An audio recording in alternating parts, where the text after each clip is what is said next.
Приветствую всех!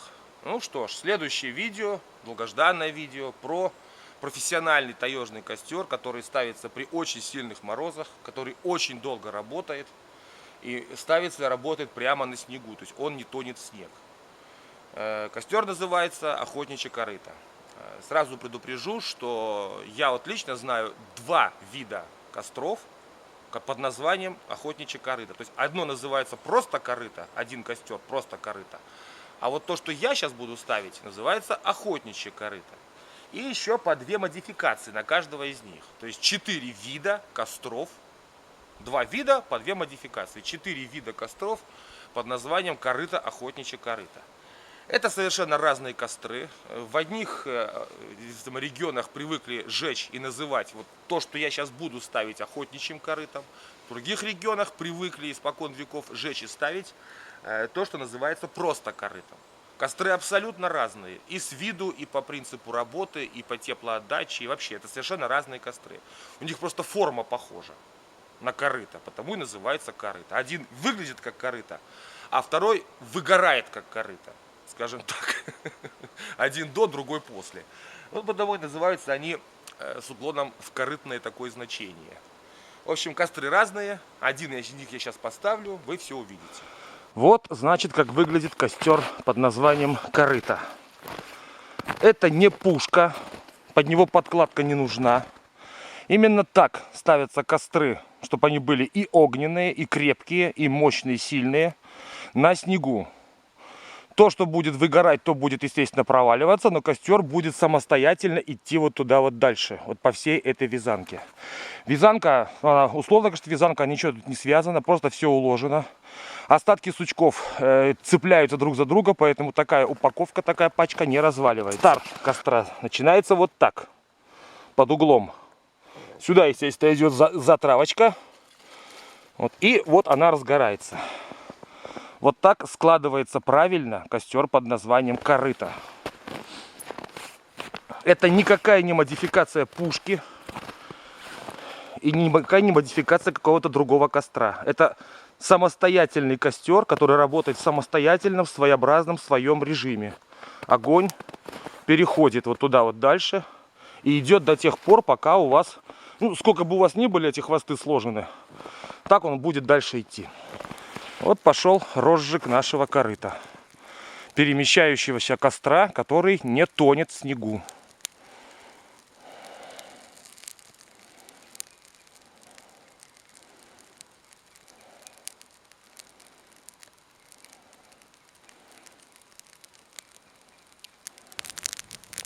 Процесс пошел. Начинается возгорание по ярусам. Костер горит и здесь, вот, и в глубине он горит уже, видите там, да? И вот теперь он будет плавно перемещаться в сторону. Под собой он будет немного выжигать снега, но сам он никуда не денется. Вот я там поставил палочку, это ровно метр. Ну, естественно, засек время. Сколько этот метр у нас будет гореть. Шикарный костер, прекрасно работает. Без подкладок. Снег тонуть он никогда не будет, потому что весь его массив стоит именно на снегу. Там-то у нас холодно. Поэтому даже если он под собой немного прожжет, пусть прожигает, ничего страшного. Все будет гореть и работать. Никуда он не провалится. Замечательно горит. Великолепный массив углей. Все прекрасно. Смотрим дальше. Классный костер, да? И вот он так сам будет идти, пока у вас не закончатся дрова. Ну, не дрова, вот эти вот хлысты. Шикарная придумка наших дедов, прадедов, прапрадедов. Экстремальный костер, который сам перемещается. А вы просто свой пенек, на котором вы кушаете, там, вслед за ним тащите и ничего не разжигаете. Еще раз говорю, если длинные хлысты... Вот я-то хлысты порезал бензопилой, что мне их все длинные-то пороть? Я из одних и тех же хлыстов вам несколько костров покажу. Но если их целые уложить, Вон, по 10 метров, например. Ну, до суток такие костры работают. С одной спички зажег, и все, и поперло. Вообще ничего не нужно. На растопку используются вот эти же самые сбитые ветки. Вот они. Просто берутся, они сухие, они вспыхивают как солома. Но в то же время они несут в себе уголь. Солома угли не несет. А это все-таки палки. И они несут в себе угли. Поэтому растопка получается мгновенная и очень быстрая. И опять же, ни ножа, ни топора, ни тесака, ни пилы, ничего не нужно. Работает сам по себе. И строится голыми руками, ставится.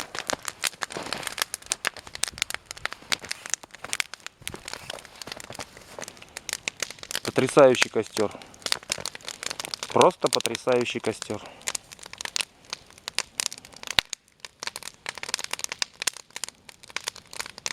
С той стороны сидишь, спокойно греешься, а с этой стороны можно спокойненько подвесить котелок и готовить на нем. Вообще жесть. Умели наши прадеды создавать уникальные вещи. Вот. Даже костер, вроде бы, что там костер? Ерунда какая, да? Нет. Ребятки, костер это не ерунда. Поставьте-ка мощный, жаркий, одновременно отражающий, руками сделанный, без инструментов костер на голом снегу, чтобы он не утонул. Чтобы он себе дырку не пропилил. Вот. Со смешным. Целая стена огня. Супер мощный. Супер обогревающий. Очень долгий. Насколько хватит шестов. И при этом стоит на снегу, и никуда он не проваливается.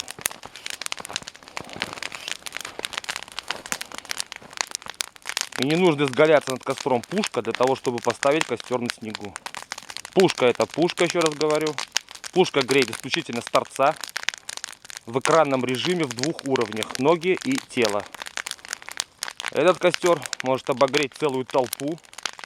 Несколько человек сразу. Сам является экраном с двух сторон.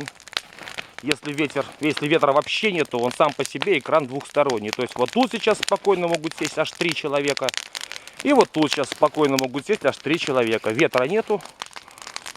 Все замечательно. Там дальше подвесить котелок. Огонь к котелку будет всегда стремиться идти. Пить водочку, винишко, разговаривать, шикарно греться. Ну, в общем, все в ажуре, все в порядке, проблем нету никаких. Вот загорелась наша палка. Огонь до нее дошел, но, скажем так, основной массив еще там пока не горит. Огонь пока, самый массив вот здесь, там он только загорелся. Сейчас прошло где-то час 15 времени. Сейчас посмотрю.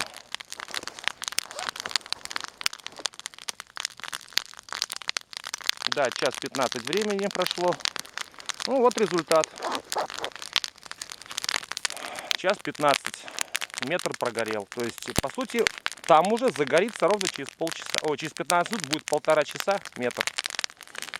А здесь все-таки будет дальше гореть, догорать. Можете делать, что хотите. Потом, когда огонь уйдет туда подальше, здесь можно просушиться. Можно готовку сюда перенести. Он никуда не денется, таки будет гореть. Эти угли будут постепенно прогорать и отваливаться. То есть это реально мощный костер на много человек. В любой мороз. В любом снегу. В любой тайге. Вот еще один вариант. Кстати, зимой такой костер можно очень легко притушить на время. Вот так вот это делается. Снега накидали, набросали. Он немножко подмочит место перехода. Путик внутри. И немножко притухнет. Это никак не повлияет на дальнейшую его работу. Просто немножко притушим скорость распространения огня. Надо вам затормозить костер, пожалуйста. Вот такая система, вот такой вариант. Летом такие костры нафиг не надо ставить. Это мощнейший источник тепла. Просто мощнейший. Летом такой костер нафиг не нужен. Еще раз напоминаю, повторяю, это костер исключительно экстремальный, ставится руками, без инструментов. Просто руками ломается сушняк. Хорошо палкой отбиваются сучки. Складывается плотненько, ровненько, в определенной форме. И вперед. Поджигаете и спокойно греетесь. Вот видите, он немножко притух внутри. Никуда он дальше не идет. То есть там огонечек-то идет, конечно, но он настолько затормозился, что проблем не вызывает никаких. И начинают догорать вот эти вот, наш метр начинает догорать. Не хотите этого, много вас человек, вам нужен большой длинный костер, не делайте, пожалуйста, этого. Он будет дальше переть, и у вас будет огромный огненный массив, плавно перемещающийся к концу вашей этой пачки. 2 куска снега ничего вам не собьют и никак не повлияют, только немножко притормозят его.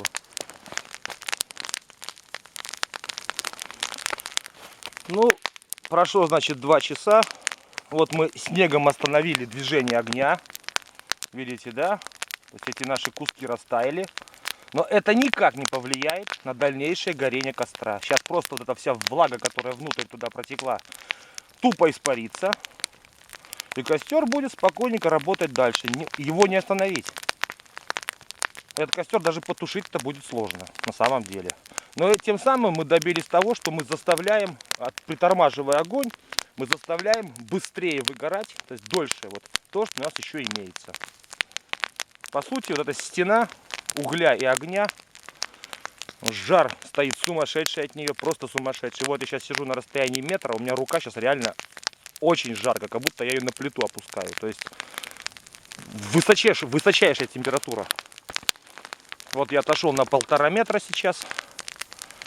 Вот тут мне сидеть более-менее комфортно. И то немножко поджигает лицо, чуть-чуть. Вот 2 часа работы костра.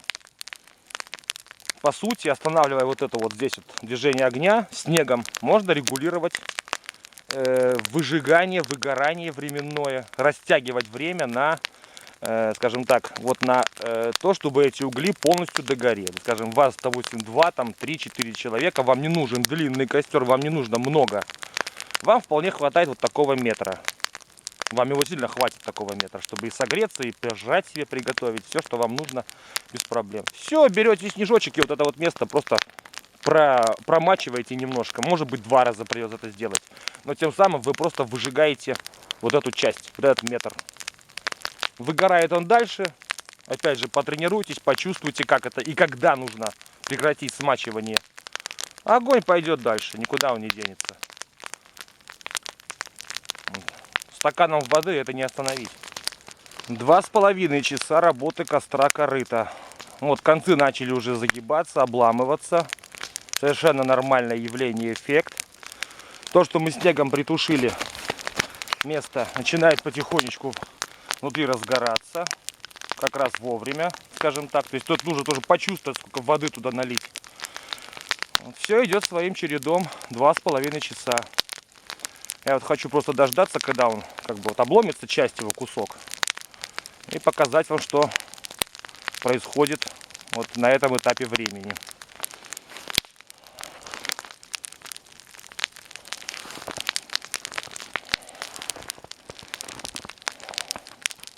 Классный костер вообще, реально вещь.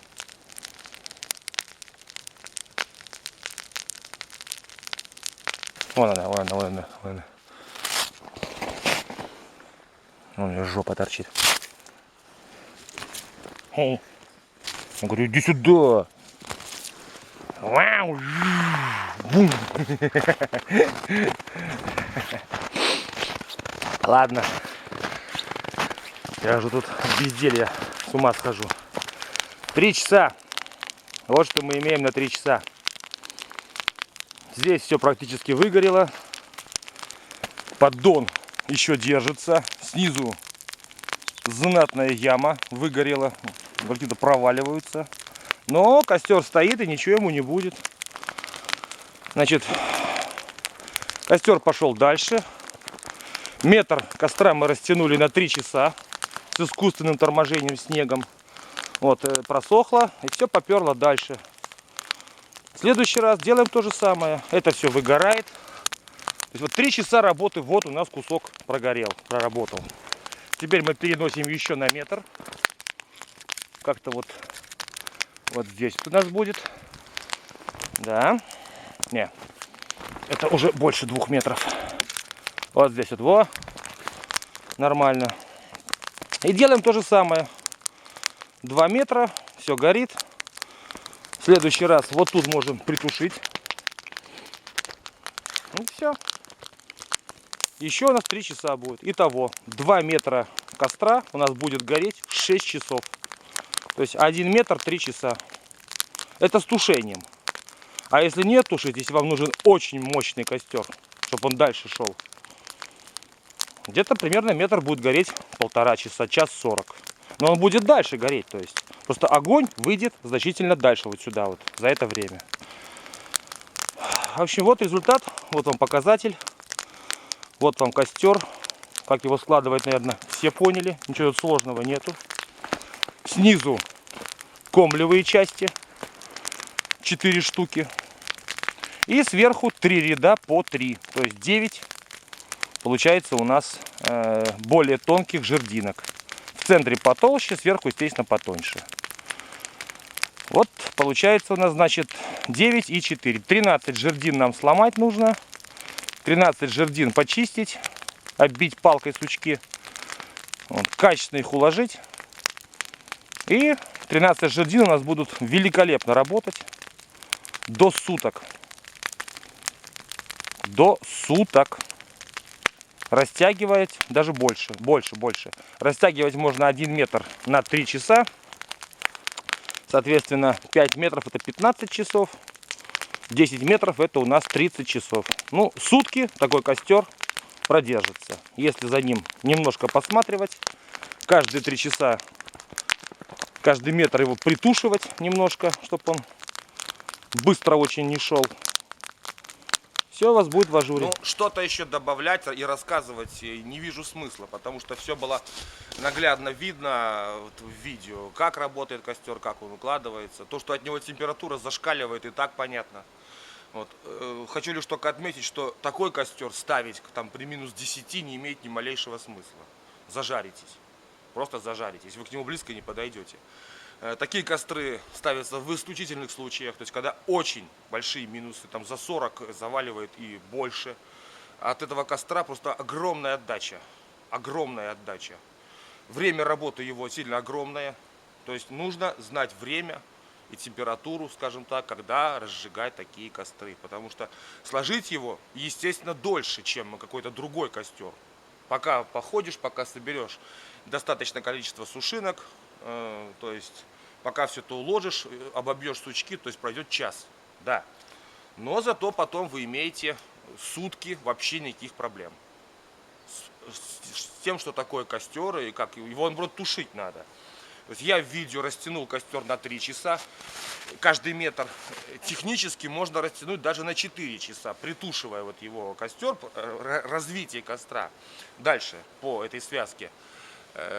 Тем самым заставляя полностью на 100% выгорать вот этот метр. Там останется просто вот нижний слой, подкладка. И больше там ничего не будет. Снизу будет огромная яма, выжжена в снегу. Костер будет стоять на месте, как вот он и стоит на месте. Вот. Огонь будет идти дальше, но можно заставить этот костер путем притушивания снегом, заставить работать до 4 часов каждый метр. Соответственно, делайте вывод. При 10-метровых лежнях, вот рабочего массива дров, потому что лежня может быть и 12-13 метров, там тоненькие кончики, но при рабочем массиве в 10 метров у вас 40 часов костер этот будет работать и прекрасно вас греть. Думаю, все поняли. В общем, всем удачи, всем хороших походов, всем пока. Берегите себя.